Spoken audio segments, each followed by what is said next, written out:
اعوذ باللہ من الشیطان اللعین الرجیم بسم اللہ الرحمن الرحیم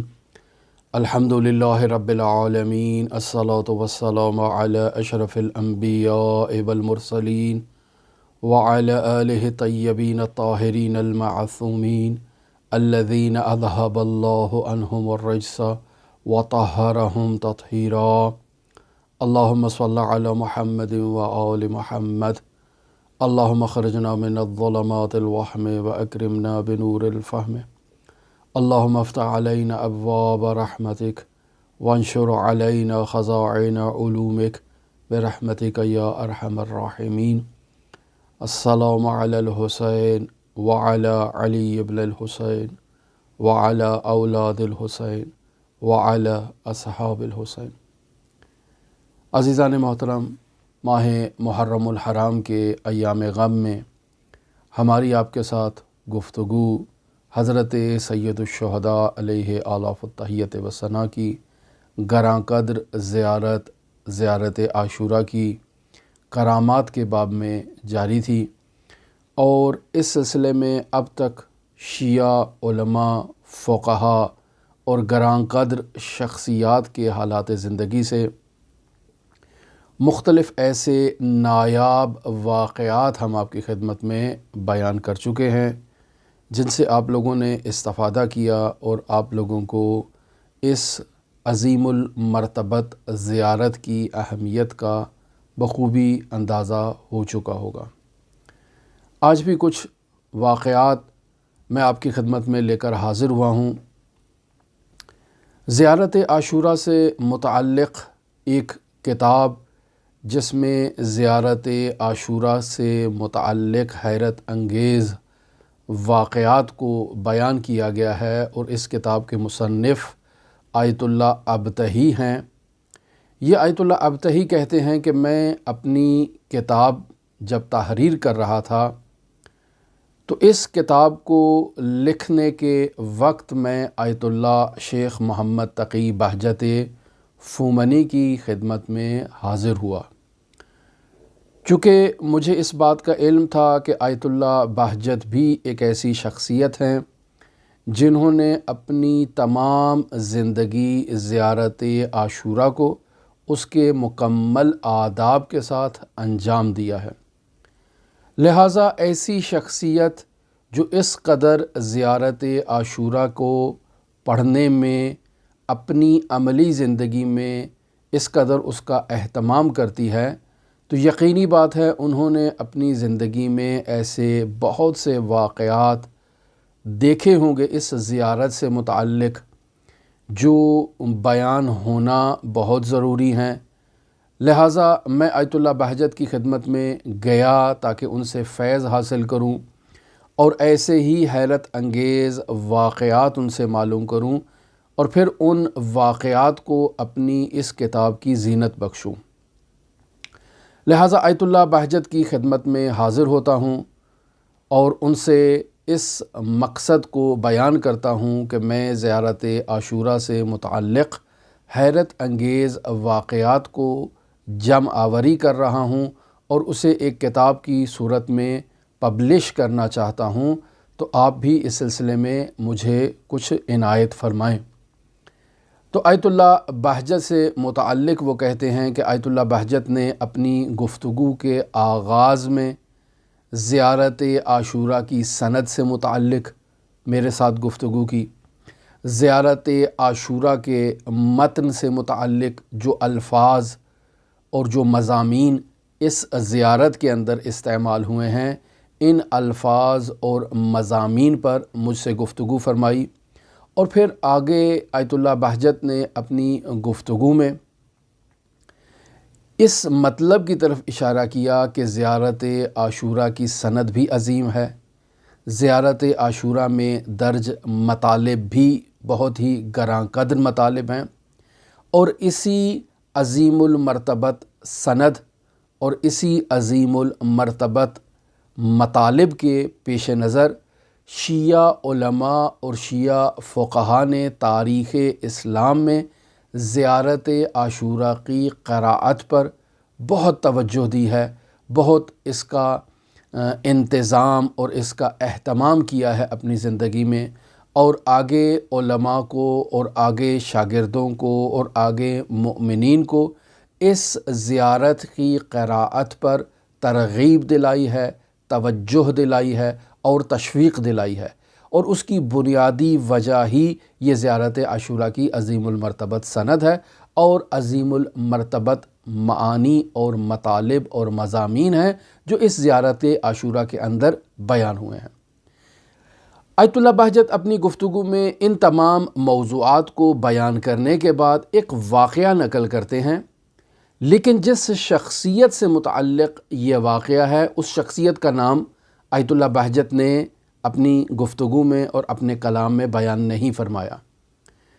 اور میں آپ کی خدمت میں پہلے اس بات کو نقل کر چکا ہوں کہ بطور معمول علماء جن باتوں کو نقل کرنے کے مجاز نہیں ہوتے ان باتوں کو آگے منتقل نہیں کرتے ہیں۔ یہ جن باتوں کو اسرار شمار کیا جاتا ہے وہ ان اسرار کو اور ان رازوں سے پردہ نہیں اٹھاتے، لیکن ایک احتمال یہ بھی دیا جا سکتا ہے کہ شاید یہ واقعہ خود آیت اللہ بہجت سے متعلق ہو۔ آیت اللہ ابتہی فرماتے ہیں کہ آیت اللہ بہجت نے کسی عالم سے اس واقعے کو نقل کیا کہ ایک عالم وادی السلام میں وہاں کی مؤمنین کی قبور کی زیارت کے لیے نجف اشرف میں جاتے ہیں۔ وادی السلام میں اگر آپ کو معلوم ہو تو ایک مقام ہے جسے مقام صاحب الزمان کے عنوان سے یاد کیا جاتا ہے۔ یہ عالم اس مقام صاحب الزمان میں تشریف لے جاتے ہیں تو وہاں ایک بوڑھے زائر کو مشاہدہ کرتے ہیں دور سے کہ وہ مقام صاحب الزمان میں زیارت عاشوراء کی قراءت میں مصروف ہے۔ یہ عالم اس کے قریب جانا چاہتے ہیں کہ اس کے پاس جائیں، لیکن جیسے ہی اس کے قریب ہوتے ہیں تو خود کو کربلا میں مشاہدہ کرتے ہیں، حضرت سید الشہداء علیہ الاف و تحیت و ثنا کے حرم میں مشاہدہ کرتے ہیں، حضرت سید الشہداء کے زائرین کی جو ہے وہ کثیر تعداد حضرت سید الشہداء کی زیارت کے لیے حرم مطہر میں حاضر ہوئی ہے۔ یہ نہایت مبہوت ہو جاتے ہیں، نہایت حیرت زدہ ہو جاتے ہیں کہ میں تو ابھی اس عزادار زائر کے قریب ہو رہا تھا، یہ کہاں حضرت سید الشہداء کے حرم میں پہنچ گیا۔ ایک قدم پیچھے ہٹتے ہیں تو دوبارہ خود کو وادی السلام میں پاتے ہیں، دوبارہ اسی عالم میں وادی السلام میں مقام صاحب الزمان میں جہاں دوسرے زائرین زیارت کے لیے آ رہے ہیں، توسل کے لیے آ رہے ہیں، خود کو میں مقام صاحب الزمان میں پاتا ہوں۔ پھر میں ایک قدم آگے بڑھاتا ہوں تاکہ اس بوڑھے زائر سے ملاقات کروں جو زیارت عاشوراء کی قراءت میں مصروف ہے، تو دوبارہ میں خود کو کربلا میں پاتا ہوں، دوبارہ میں خود کو حضرت سید الشہداء کے حرم میں مشاہدہ کرتا ہوں کہ جہاں زائرین زیارت میں مصروف ہیں۔ پھر ایک قدم پیچھے ہٹتا ہوں تو دوبارہ وادی السلام میں اور دوبارہ مقام صاحب الزمان میں آ جاتا ہوں۔ چند مرتبہ میری یہ کیفیت رہتی ہے کہ میں جیسے ہی ارادہ کرتا ہوں اس زائر کے قریب جاؤں اور ایک قدم بڑھاتا ہوں تو خود کو حضرت سید الشہداء کے حرم میں پاتا ہوں، اور پھر جیسے ہی ایک قدم پیچھے آتا ہوں تو خود کو مقام صاحب الزمان میں درک کرتا ہوں۔ لہٰذا میں وہاں سے چلا جاتا ہوں اور اگلے روز میں نجف اشرف کے ہوٹلوں میں، مسافر خانوں میں، کاروان سراؤں میں اس زائر کو تلاش کرنے کی کوشش کرتا ہوں کہ جس زائر کی زیارت کا میں کل مشتاق تھا، اور اس زائر کی زیارت کی بدولت میں بار بار حضرت سید الشہداء کے حرم مطہر میں پہنچ گیا۔ لیکن اب جہاں اس کو تلاش کرتا ہوں وہ زائر مجھے نہیں ملتا، اس کی خصوصیات، اس کے مشخصات، اس کی علامات میں ہوٹل والوں کو، کاروان والوں کو بتاتا ہوں کہ ایک ایسا زائر مجھے مطلوب ہے، میں اس کو تلاش کر رہا ہوں، وہ کہتے ہیں کہ نہیں معلوم وہ کہاں ہے۔ پھر یہ عالم کہتے ہیں کہ میں دوبارہ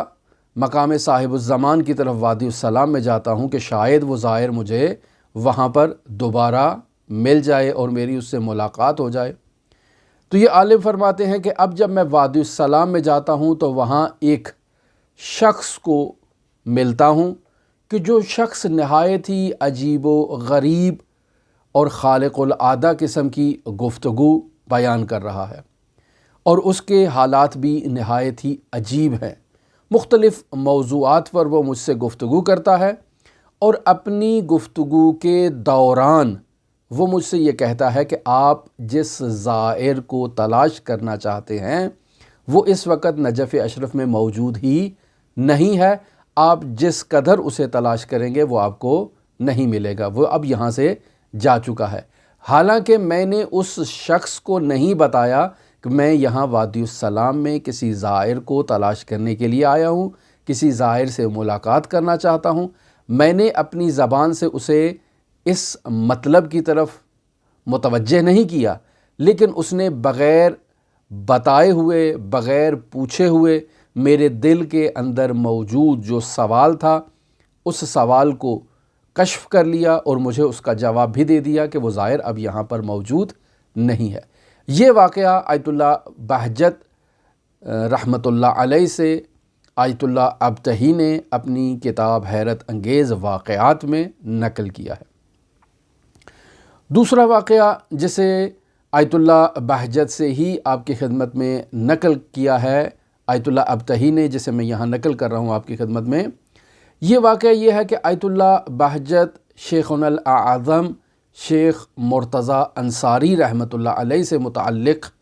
اور ان کے حالات زندگی سے متعلق بیان کرتے ہیں۔ آیت اللہ بہجت کہتے ہیں کہ شیخ مرتضیٰ انصاری اپنی تمام زندگی میں زیارت عاشوراء کی قراءت کو بہت اہمیت دیا کرتے تھے۔ ہر روز شیخ مرتضیٰ انصاری زیارت عاشوراء کی قراءت اس کے آداب کے ساتھ انجام دیا کرتے تھے، یعنی آخر میں جو 100 مرتبہ اذکار موجود ہیں لعن اور سلام کے، ان کو باقاعدہ انجام دیا کرتے تھے، اور حضرت امیر المؤمنین علی ابن ابی طالب علیہ الاف التحیت و ثنا کے حرم مطہر میں وہ ہر روز زیارت عاشوراء کی قراءت کیا کرتے تھے۔ اور اس قدر شیخ مرتضیٰ انصاری کو زیارت عاشوراء کی قراءت پر عبور حاصل ہو چکا تھا کہ وہ اس مکمل زیارت کو 1 گھنٹے سے کم تر مدت میں انجام دے دیا کرتے تھے۔ لوگ آج کل سوال کرتے ہیں اور اکثر سوال کرتے ہیں، بارہا سوال کرتے ہیں اور پھر بار بار سوال کرتے ہیں کہ ہمارے پاس وقت کم ہے، ہم زیارت عاشوراء کو ان کے مکمل آداب کے ساتھ انجام نہیں دے سکتے، کیا کریں؟ تو عزیزان دیکھیں، شیخنا الاعظم انصاری اس قدر زیارت عاشوراء کا انہوں نے تکرار کیا کہ اب 1 گھنٹے سے کم مدت میں مکمل زیارت کو مکمل آداب کے ساتھ وہ انجام دے دیا کرتے تھے حضرت امیر المؤمنین کے حرم میں۔ تو یہ مداومت کا نتیجہ ہے کہ جس قدر انسان ایک عمل کے اوپر مداومت کرتا ہے، پائیداری کرتا ہے، تسلسل کا مظاہرہ کرتا ہے، تو وہ عمل اس کے لیے آسان ہو جاتا ہے، اس میں دشواریاں نہیں رہتی ہیں۔ آغاز میں اگر ہمیں دشواری محسوس ہو تو یہ آغاز کی دشواری ہے، چونکہ ابھی ہم آغاز سفر میں ہیں۔ جیسے ہی ہم اس منزل کو طے کریں گے یہ ہمارے لیے آسان ہو جائے گا۔ پھر آیت اللہ بہجت فرماتے ہیں کہ اگر کوئی شیخ مرتضیٰ انصاری کو حرم مطہر امیر المؤمنین میں زیارت عاشوراء کی قراءت کرتا ہوا مشاہدہ کر لیتا تو وہ یہ تصور اور گمان کرتا کہ مرتضیٰ انصاری کو اور زندگی میں کوئی کام ہی نہیں ہے، صرف ان کا کام ہی حرم میں آنا اور زیارت عاشوراء پڑھنا ہے، اور کوئی کام نہیں ہے ان کو زندگی کے اندر۔ ایسی مگن کے ساتھ اور ایسی لگن کے ساتھ اور ایسے عشق میں وہ حضرت سید الشہداء کی زیارت کیا کرتے تھے۔ اور دوسری طرف اگر شیخ مرتضیٰ انصاری کو کوئی تدریس کرتا ہوا مشاہدہ کر لیتا، کوئی انہیں مؤمنین کی زندگی کی مشکلات کے حل کے لیے تغودو کرتا ہوا مشاہدہ کر لیتا، تو وہ یہ گمان کرتا کہ مرتضیٰ انصاری کو لوگوں کی خدمت کرنے کے علاوہ یا درس پڑھانے کے علاوہ اور کوئی کام ہی نہیں ہے زندگی میں، صرف یہی ایک کام ہے ان کی زندگی میں رہ گیا۔ یعنی شیخ مرتضیٰ انصاری نے اپنی جوانی کے آغاز سے انتہا تک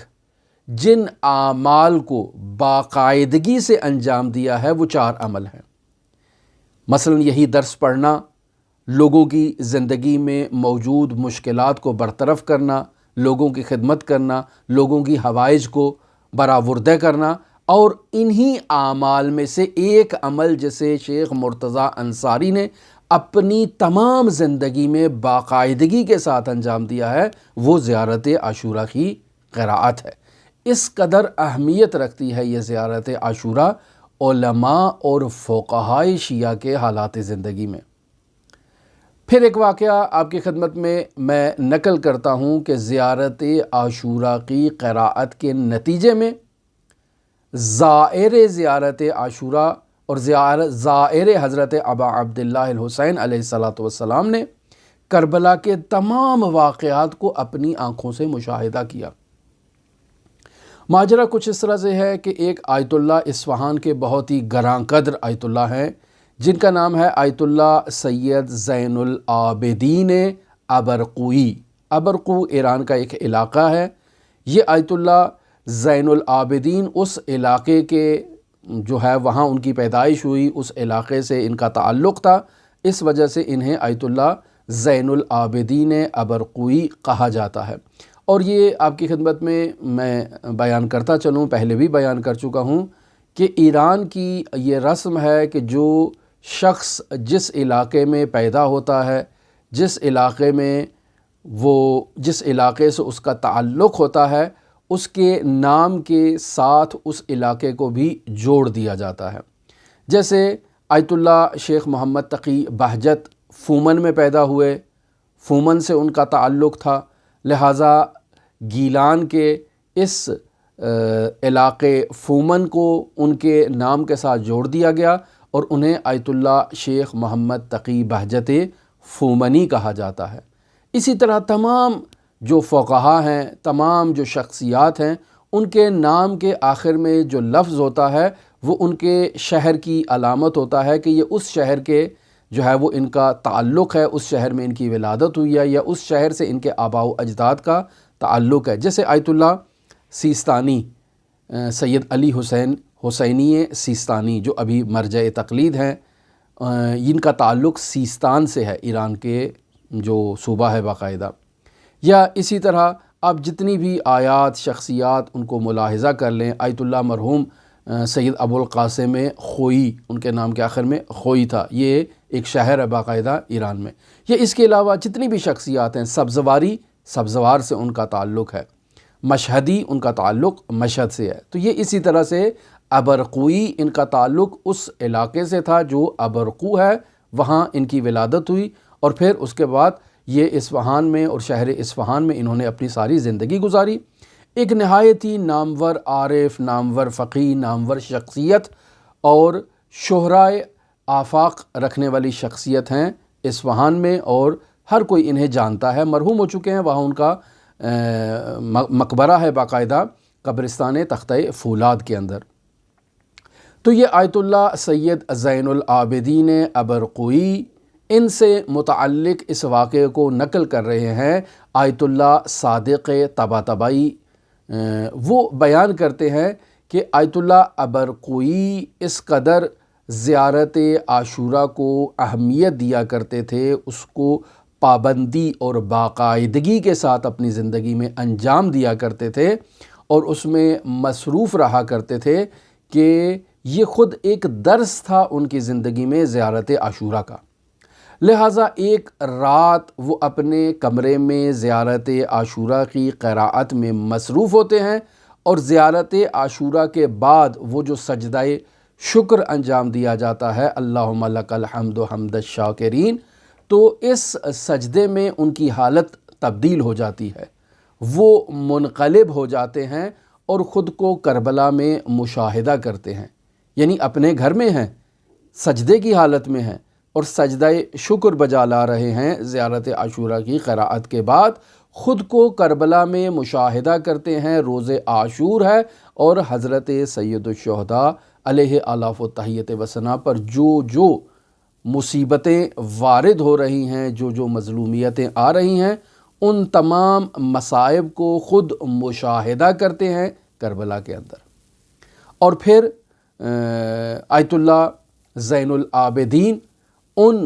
مشکلات کو، ان مصائب کو اور ان تکالیف کو مشاہدہ کرنے کے بعد غش کر جاتے ہیں، اور غش کرنے کے بعد ظہر تک اسی عالم غش میں وہ مبتلا رہتے ہیں، ان کی حالت مساعد نہیں رہتی ہے، اور پھر جب دوبارہ ان کی حالت میں بہبودی آتی ہے اور بہتری آتی ہے تو ان سے سوال کیا جاتا ہے کہ کیا ماجرا تھا، تو وہ اپنا واقعہ بیان کرتے ہیں کہ میرے ساتھ کیا ماجرا پیش آیا۔ لیکن جب ان سے عاشورہ کے ان مصائب اور ان مشکلات کے بارے میں سوال کیا جاتا ہے تو وہ اسے بیان کرنے کی توان نہیں رکھتے۔ یعنی اس قدر حضرت سید الشہداء علیہ آلاف و تحیت و ثنا پر مظلومیت اور مصائب کو انہوں نے مشاہدہ کیا کہ وہ اپنی زبان سے انہیں بیان کرنے کی توان تک نہیں رکھتے تھے۔ لہٰذا یہ جو کچھ بھی حضرت سید الشہداء علیہ آلاف و تحیت و ثنا کی مظلومیت اور مصیبت میں ہمارے علماء، ہمارے ذاکرین بیان کرتے ہیں، یہ اس مظلومیت کا کچھ حصہ بھی نہیں ہے کہ جو حضرت سید الشہداء علیہ آلاف و تحیت و ثنا کے لیے کربلا کے اس میدان میں پیش آیا۔ اور یہ زیارت عاشورہ کی بدولت تھا کہ آیت اللہ زین العابدین ابرقوئی نے ان واقعات کو اپنی آنکھوں سے مشاہدہ کیا، اور آیت اللہ زین العابدین نے اپنی تمام زندگی زیارت عاشورہ کی قراءت میں جو ہے وہ صرف کیا، اور دوسرے مؤمنین کو بھی ترغیب دلایا کرتے تھے کہ وہ اپنی زندگی میں زیارت عاشورہ کو فراموش نہیں کریں اور اس کی باقاعدگی سے قراءت کیا کریں۔ مزید ایک واقعہ آپ کی خدمت میں زیارت عاشورہ سے متعلق نقل کرتا ہوں، اور آیت اللہ طباطبائی اس واقعے کو بیان کر رہے ہیں کہ انہوں نے ایک مریض کی شفا زیارت عاشورہ کی قراءت کی نتیجے میں حاصل کی۔ ماجرا پھر آیت اللہ زین العابدین ابرقوئی سے تعلق رکھتا ہے۔ آیت اللہ طباطبائی کہتے ہیں کہ ایک عزیز ہمارے رشتہ دار میں، ہماری خاندان میں نہایت بیمار ہو جاتا ہے، دل کا مریض ہے، اور ایسا مرض اس کے اوپر لاحق ہو چکا ہے کہ اس کو خون کی الٹیاں آ رہی ہیں، اور اطباء اس کے علاج سے مایوس ہو چکے ہیں، اور کہتے ہیں کہ اسے اصفہان سے فوراً تہران منتقل کیا جائے تاکہ اس کا آپریشن ہو۔ ممکن ہے تہران کے اطباء اسے بچا سکیں، وگرنہ ہم اصفہان کے ڈاکٹروں کے لیے ممکن ہی نہیں ہے اس کا علاج کرنا۔ واقعے کو لے کر آتے ہیں آیت اللہ سید زین العابدین ابرقوئی کی خدمت میں کہ ایسا ایک واقعہ پیش آیا ہے، ہمارا ایک ایسا قریبی عزیز ہے جس کے ساتھ ایک ایسی مشکل پیش آ گئی ہے، آپ بتائیں کیا کریں۔ تو آیت اللہ زین العابدین ابرقوئی اپنے عزیزوں کو، اپنے بچوں کو اور اس شخص کو یہ کہتے ہیں کہ فوراً وضو کریں اور جائیں صحن میں سورج کے نیچے زیارت عاشورہ کی قراءت کریں، اور مکمل آداب کے ساتھ زیارت عاشورہ کی قراءت کریں۔ تمام جو افراد موجود ہوتے ہیں، حاضرین جو ان کے بچے ہیں آیت اللہ زین العابدین کے، یا وہ جو شخص آیا ہے، فوراً وضو کر کے صحن میں سورج کے نیچے جو ہے وہ زیارت عاشورہ کی قراءت میں مصروف ہو جاتے ہیں، اور خود آیت اللہ زین العابدین بھی اپنے کمرے میں زیارت عاشورہ کی قراءت میں مصروف ہیں۔ اور پھر کچھ ہی دیر کے بعد آیت اللہ زین العابدین کمرے سے باہر آتے ہیں اور ان حاضرین سے کہتے ہیں کہ میں آپ کو اطلاع دینے کے لیے آیا ہوں کہ وہ مریض اب مکمل صحت یاب ہو چکا ہے، اور اب آپ لوگ پریشان نہیں ہوں۔ یہ میں آپ کو خوشخبری دینے کے لیے آیا تھا کہ جس مریض کے لیے یہ عمل کیا جا رہا تھا وہ مریض اب مکمل صحت یاب ہو چکا ہے۔ اب سوال، آیت اللہ زین العابدین کو کمرے میں کیسے معلوم ہو گیا کہ وہ مریض صحت یاب ہو چکا ہے؟ چونکہ ایسے موبائل وغیرہ کا سسٹم اور سیٹ اپ تو اس وقت موجود نہیں تھا، اور کیسے آیت اللہ زین العابدین جو کمرے میں دعا اور زیارت میں مصروف ہیں انہیں اس بات کی خبر ملی، یہ خدا بہتر جانتا ہے، اور کسی نے اسے نقل نہیں کیا۔ پھر آیت اللہ زین العابدین ہی سے متعلق یہ واقعہ ہے کہ آیت اللہ اسماعیل ہاشمی اس واقعے کو نقل کرتے ہیں کہ آیت اللہ سید زین العابدین ابرقوئی، میں یعنی اسماعیل ہاشمی اور میرا بھائی علی اکبر ہاشمی، ہم تین شخصیات ایک بہت ہی مشہور عارف آیت اللہ حاج محمد جواد بیدابادی کی خدمت میں ان سے ملاقات کے لیے، ان سے فیض حاصل کرنے کے لیے ہم تینوں شخصیات جاتے ہیں۔ آیت اللہ جواد بیدابادی بہت ہی ایک مشہور و معروف عارف گزرے ہیں جن کا تعلق بھی اصفہان سے ہے اور وہیں پر موجود ہیں، اور شہید محراب آیت اللہ سید عبدالحسین دستغیب شیرازی نے اپنی کتاب حیرت انگیز واقعات میں آیت اللہ جواد بیدابادی سے متعلق بھی واقعات اور کرامات کو نقل کیا ہے۔ ہمیں بھی اگر فرصت ملی اور وقت ملا تو ہم آپ کی خدمت میں ان کے حالات زندگی کو بیان کریں گے۔ تو آیت اللہ جواد بیدابادی جنہوں نے اپنی زندگی میں کچھ کاموں کو انجام دیا اور اپنے تمام سلوکی شاگردوں کو وہ ان کاموں کی انجام دہی پر ترغیب دلایا کرتے تھے، یعنی اگر کوئی سالک سفر سلوکی طے کرنا چاہتا ہے، عارف بننا چاہتا ہے، تو 4 کام ایسے ہیں جسے اسے اپنی زندگی میں ترک نہیں کرنا چاہیے۔ یہ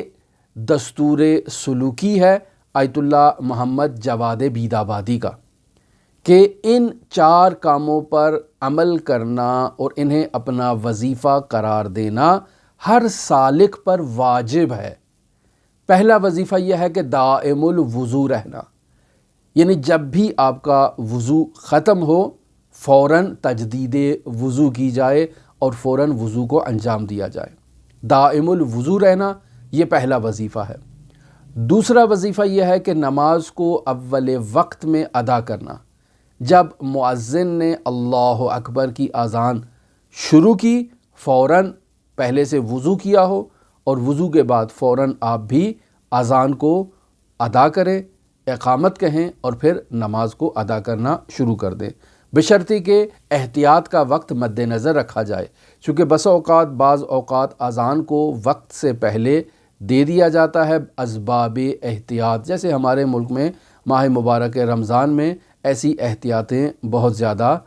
شہرت رکھتی ہیں کہ آدھا گھنٹہ اذان کو پہلے دے دیا، 10 منٹ 20 منٹ اذان کو پہلے دے دیا، تاکہ مومنین کا روزہ جو ہے نا وہ محفوظ رہے اور وہ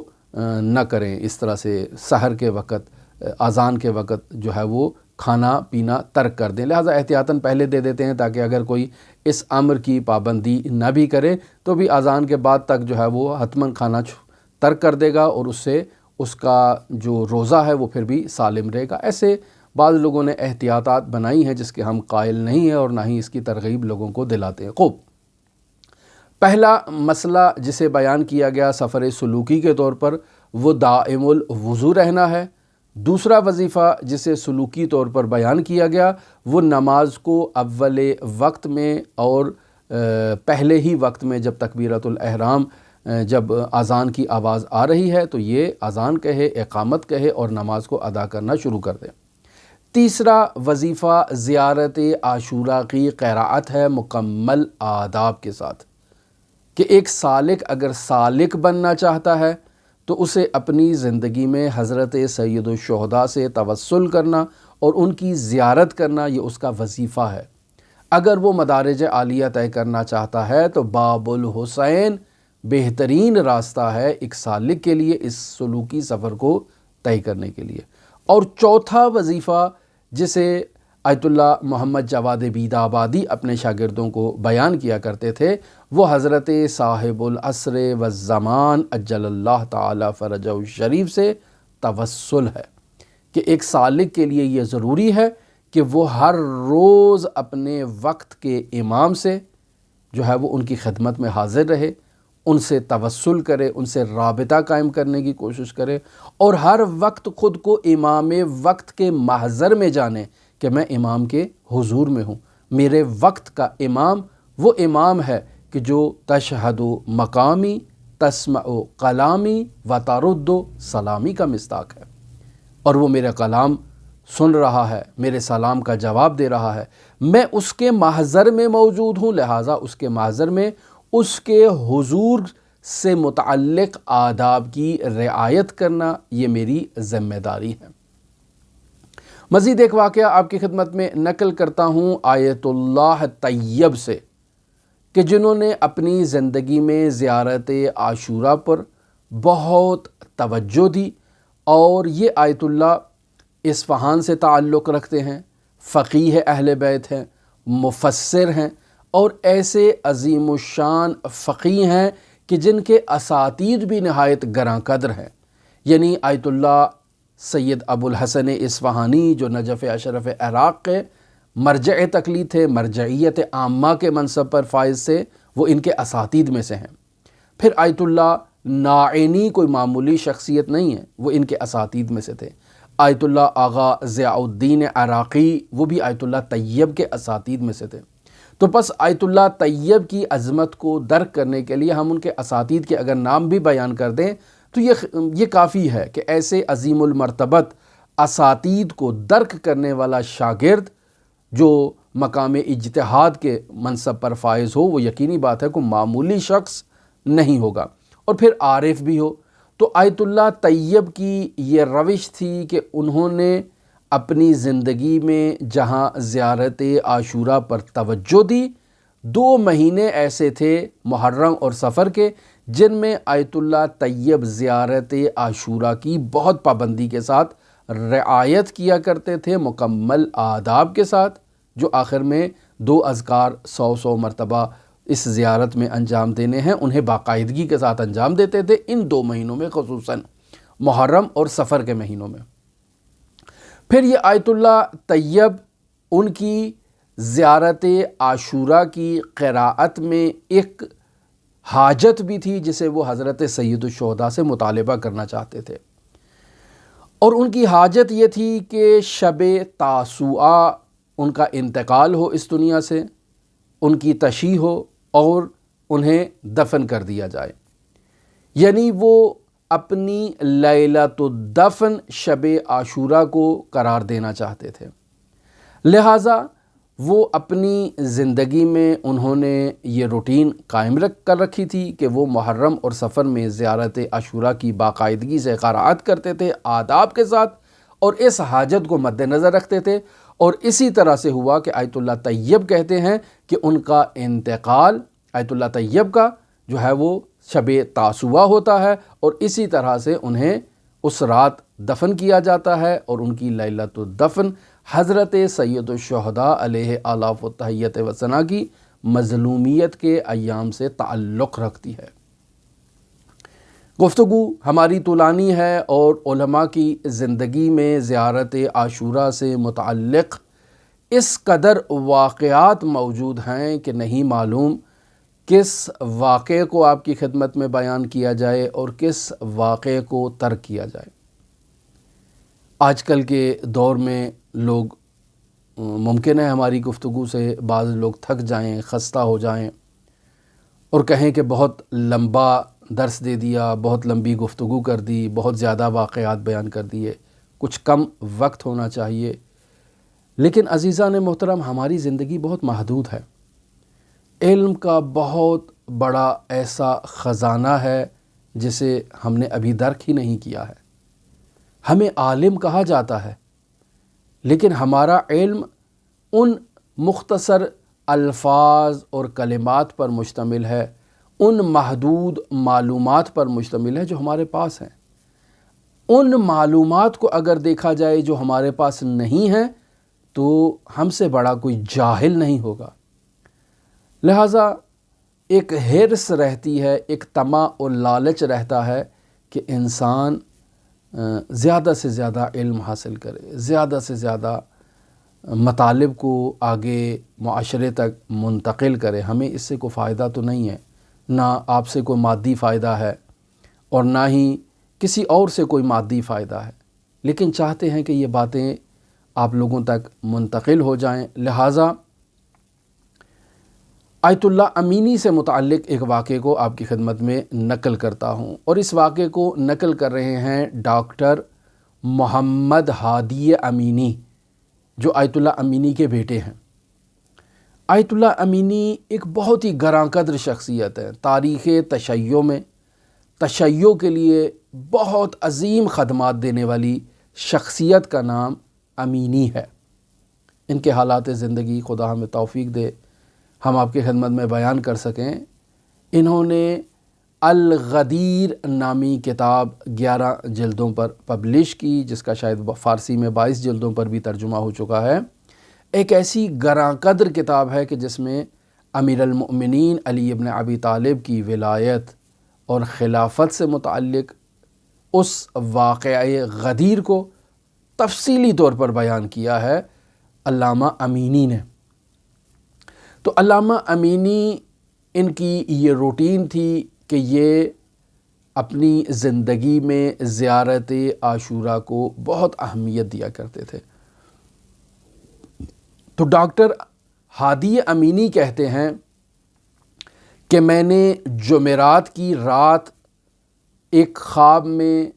اذان فجر سے پہلے اپنے والد بزرگوار علامہ امینی کو مشاہدہ کیا. نہایتی خوشحال، نہایتی شاداب، نہایتی مطمئن کیفیت میں مجھے والد بزرگوار نظر آئے. میں نے سلام کیا، عرض ادب پیش کیا، آگے بڑھا اور ان سے سوال کیا اپنے بابا جان سے، اور سوال کیا کہ آپ جو اب اس وقت ہمارے درمیان موجود نہیں ہیں اور آپ کی جو حالت میں دیکھ رہا ہوں کہ آپ بہت مطمئن ہیں، بہت خوشحال ہیں اور بہت اطمینان کی کیفیت میں ہیں، تو کیا مجھے اس بات کی اجازت دیتے ہیں کہ میں آپ سے سوال کروں کہ آپ نے جو زندگی میں خدمات انجام دی ہیں، کون سی خدمت کے نتیجے میں خداوند متعال نے آپ کو یہ انعام و اکرام سے نوازا ہے اور یہ اطمینان کی کیفیت آپ کو عطا کی ہے؟ کیا وہ جو معاشرتی خدمات آپ انجام دیتے رہے ہیں اپنی زندگی میں، یہ ان کا صلہ ہے، الغدیر کا صلہ ہے، یا کون سا ایسا عمل ہے؟ آپ نے مختلف کتاب خانے، جیسے کتاب خانہ تخصصی امیر المؤمنین کی آپ نے بنیاد رکھی، کون سی ایسی خدمت ہے کہ جس کے نتیجے میں آپ کو یہ ابتسام، یہ خوشحالی، یہ خرسندی، یہ اطمینان کی کیفیت آپ کو نصیب ہوئی ہے؟ تو بابا جان نے، علامہ امینی نے مجھے کہا کہ حضرت سید الشہداء علیہ آلاف و تحیت وسنہ کی زیارت باعث ہوئی ہے کہ خداوند متعال نے مجھے کامیاب کیا، مجھے رستگار بنایا، مجھے نجات عطا کیا. اگر ہادی امینی کہتے ہیں کہ میں نے والد بزرگوار سے عرض کیا کہ بابا جان، آپ کو تو معلوم ہے ایران اور عراق کے حالات بہت کشیدہ ہیں، صدام کا دور ہے، ہم حضرت سید الشہداء کی زیارت کے لیے عراق نہیں جا سکتے، مشکلات ہیں،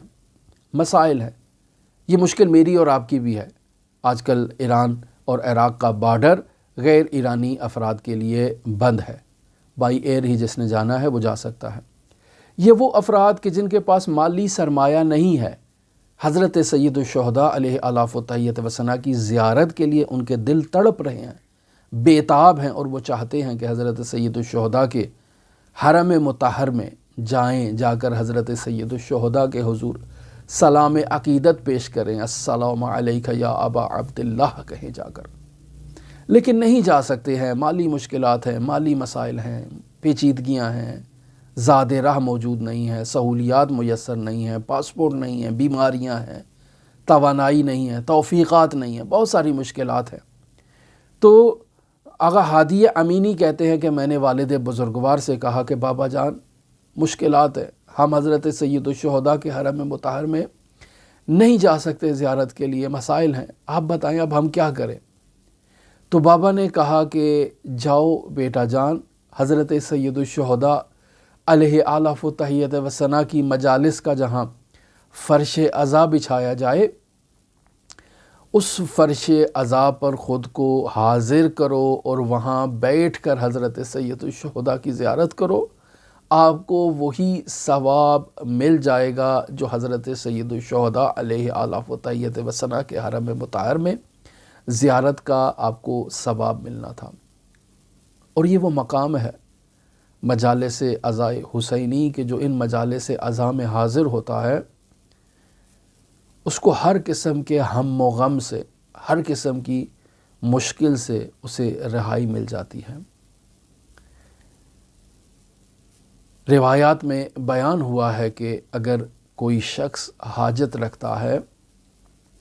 دعا رکھتا ہے، کو مشکل رکھتا ہے اور وہ چاہتا ہے کہ اس کی حاجت روائی ہو، اس کی دعا پوری ہو جائے، اس کی مشکلات برطرف ہو جائیں، تو بیان ہوا ہے کہ وہ شخص قبہ حسین کے نیچے جائے اور اس گنبد کے نیچے حضرت سید الشہداء سے جو دعا کرے گا وہ دعا مستجاب ہے۔ خداوند متعال امام حسین کے گنبد کے نیچے کسی کی دعا کو رد نہیں کرتا، لیکن ہم تو قبہ حسین میں جانے کی توان نہیں رکھتے ہیں، مشکلات ہیں ہمارے لیے، مسائل ہیں، مالی مشکلات ہیں، اقتصادی مشکلات ہیں، امنیت کی مشکلات ہیں، راہ کی مشکلات ہیں، یا جو بھی مشکلات ہیں، جو بھی مسائل ہیں، ہم کیا کریں؟ تو فرمایا کہ جہاں بھی حضرت سید الشہداء کی مجالس عزا برپا ہوں وہاں قبہ حسین دائر ہو جاتا ہے۔ رجوع کریں آیت اللہ جعفر ششتری کی کتاب خصائص حسینیہ میں کہ جو ان مجالس عزا کو بہت ہی عظیم مجالس شمار کرتے ہیں۔ لہٰذا علامہ امینی اپنے بیٹے ہادی امینی سے کہہ رہے ہیں کہ بیٹا آپ اگر حضرت سید الشہداء کے حرم میں، عراق میں، کربلا میں نہیں جا سکتے تو یہ مجالس عزا آپ کے لیے موجود ہے، ان مجالس عزا میں حاضر ہو جائیں۔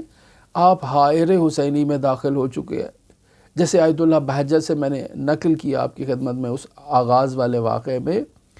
کہ وہ شخص مقام صاحب الزمان میں موجود ہے اور زیارت عاشوراء کی قرأت کر رہا ہے۔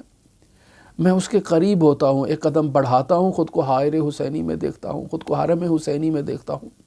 زائرین کی چہل پہل ہے، زائرین آ رہے ہیں، جا رہے ہیں، زیارتیں کر رہے ہیں۔ ایک قدم واپس پیچھے کرتا ہوں تو دیکھتا ہوں کہ میں واپس کربلا میں، واپس نجف اشرف میں اور وادی السلام میں موجود ہوں۔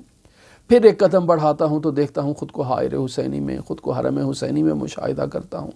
چند بار میرے ساتھ ایسی کیفیت ہوتی ہے۔ تو عزیزان اس کی بنیادی وجہ یہی ہے کہ وہ شخص جو مقام حضرت صاحب العصر والزمان میں زیارت عاشوراء کی قرأت میں مصروف تھا، وہ قبہ حسینی کے اندر موجود زیارت عاشوراء کی قرأت کر رہا تھا۔ میں جو اس سے ملنے کا ارادہ رکھتا تھا اور ایک قدم بڑھاتا تھا، اس کے قریب جاتا تھا، تو میں حائر حسینی میں اور حرم حسینی میں داخل ہو جاتا تھا۔ تو میں نے زائر حسین سے ملاقات کا ارادہ کیا، اس کے قریب بڑھنا چاہتا ہوں تو کربلا میں داخل ہو جاتا ہوں، قدم پیچھے کرتا ہوں تو کربلا سے باہر نکل آتا ہوں۔ یہ ہے وہ مقام جس کی طرف ہمیں متوجہ کروایا جا رہا ہے کہ اگر آپ کی کوئی حاجت ہے، آپ کی کوئی مشکل ہے تو ان مجالس عزا کو اہمیت دے، ان مجالس عزا کو بہت مقام دے۔ مرحوم علامہ امینی بزرگوار جن کی زندگی میں بہت خدمات ہیں، بہت انہوں نے زحمتیں کی ہیں کتاب الغدیر کو لکھنے میں، مختلف ممالک کا حتیٰ ہندوستان تک کا سفر کیا ہے اور وہاں مطالعہ کیا ہے، تحقیقات کی ہیں، اور میں یہ 2-3 واقعات علامہ امینی سے متعلق بیان کر چکا ہوں کہ کیسے وہ ہندوستان کی اس لائبریری میں مطالعے کے لیے جاتے ہیں تو لائبریری کے انچارج کو بھول جاتا ہے کہ یہاں علامہ امینی بھی مطالعے کے لیے آئے ہیں، وہ باہر سے تالا لگا کر چلا جاتا ہے۔ علامہ امینی تمام رات بیٹھ کر وہاں مطالعہ کرتے ہیں، اور جب وہ آتا ہے تو دیکھتا ہے کہ علامہ امینی مصروف مطالعہ ہے، اور گویا کہ معلوم ہی نہیں ہوتا ہے کہ علامہ امینی کو کہ یہ کتاب خانہ ساری رات سے اسی طرح سے ہے اور میں یہاں پر مطالعہ کرنے میں مصروف ہوں اور یہ تالا لگا کے باہر سے چلا گیا ہے۔ وہ خود بھی باہر سے آتا ہے اور نہایت تعجب کرتا ہے، یہ شخص رات سے یہیں پہ ہی ہے اور میں اس کی طرف متوجہ ہی نہیں ہوا، اور اسے باہر نکالے بغیر ہی میں دروازہ لائبریری کا بند کر کے چلا گیا۔ تو علامہ امینی اپنی زندگی میں جہاں اس قدر مصروف رہے مکتب تشیع کے دفاع کے لیے، تحقیقات کے لیے، تالیفات کے لیے، بحث و مباحثے کے لیے، مناظروں کے لیے، کتابیں لکھنے کے لیے اور اجتماعی معاشرتی خدمات انجام دینے کے لیے اور کتاب خانہ تاسیس کرنے کے لیے امیر المؤمنین کا، وہاں علامہ امینی نے اپنی زندگی میں کبھی بھی زیارت عاشوراء کو ترک نہیں کیا۔ اور اس سے آپ کو اس بات کا بخوبی اندازہ لگایا جا سکتا ہے کہ ہمارے شیعہ علماء زیارت عاشوراء کو اس قدر اہمیت کیوں دیتے ہیں کہ ایک زائر جب زیارت عاشوراء کے لیے بیٹھتا ہے اور کہتا ہے السلام علیک یا ابا عبداللہ، قبہ حسینی دائر ہو جاتا ہے اور انسان حرم حسینی میں چلا جاتا ہے۔ اب یہ شخص امام حسین علیہ السلام کا حقیقی زائر ہے اور اس کی تمام مشکلات برآوردہ ہیں، تمام مشکلات اس کی برطرف ہو سکتی ہیں، لیکن یہ توجہ کرے، اپنی عقیدت کا اظہار کرے۔ جس قدر انسان کا عقیدہ پختہ ہوتا جائے گا اس کی مشکلات مرتفع ہوتی جائیں گی۔ ہماری دعا ہے کہ خداوند متعال اس عظیم المرتبت زیارت عاشوراء کے نتیجے میں ہماری تمام مشکلات کو برطرف فرمائے، تمام مؤمنین کے ہم و غم کو برطرف فرمائے۔ یہ ایام عزا ہیں، بہت سے مؤمنین ہم سے رابطہ کرتے ہیں، واٹس ایپ پر دعاؤں کے لیے کہتے ہیں، مشکلات کے لیے کہتے ہیں، حاجات کے لیے کہتے ہیں۔ تمام مؤمنین کے حاجات کو ہم اپنے ذہن میں رکھتے ہیں، ان کے لیے دعا کرتے ہیں، لیکن یہاں اس محفل میں اور اس طرز میں بھی تمام مؤمنین کی، تمام منظورین کی حوائج کی تکمیل کے لیے حضرت سید الشہداء علیہ الاف و تحیت و ثنا سے تقاضا کرتے ہیں کہ یہ جو بیمار ہیں اور ہم سے رابطہ کرتے ہیں ان کو شفاء کلیہ کاملہ عاجلہ عطا فرمائیے۔ یہ جو زائرہ سفر میں ہیں جنہوں نے ہم سے رابطہ کیا، یہ جو زائرین مشکلات میں ہیں، سفر میں ہیں، ان کی مشکلات کو برطرف فرما۔ جو بے روزگار ہیں، ہر روز متعدد افراد رابطہ کرتے ہیں، مشکلات نوکری کی بیان کرتے ہیں، انٹرویو کی مشکلات کو بیان کرتے ہیں، اے میرے پروردگار بحق حضرت سید الشہداء تمام مؤمنین کی تمام مشکلات کو برطرف فرما۔ آپ تمام عزیزوں کے لیے جو بھی ہمیں دعاؤں کے لیے کہتے ہیں، میں آپ کو فراموش نہیں کرتا ہوں، آپ کی دعاؤں کو حضرت امام علی ابن موسیٰ الرضا علیہ الاف و تحیت و ثنا کی بارگاہ میں پیش کرتا ہوں۔ آپ اطمینان رکھیں، ہم اپنا وظیفہ ادا کرتے ہیں، آپ کے لیے دعا کرتے ہیں، آپ کے لیے نائب الزیارہ ہیں۔ آپ بھی اپنا وظیفہ ادا کریں اور ہمارے لیے دعا کریں اور ہمارے لیے بھی اپنی دعاؤں میں ایک جگہ اور ایک مقام کو بنائیں۔ اللہم صلی علی محمد و آل محمد وعجل فرج قائم آل محمد۔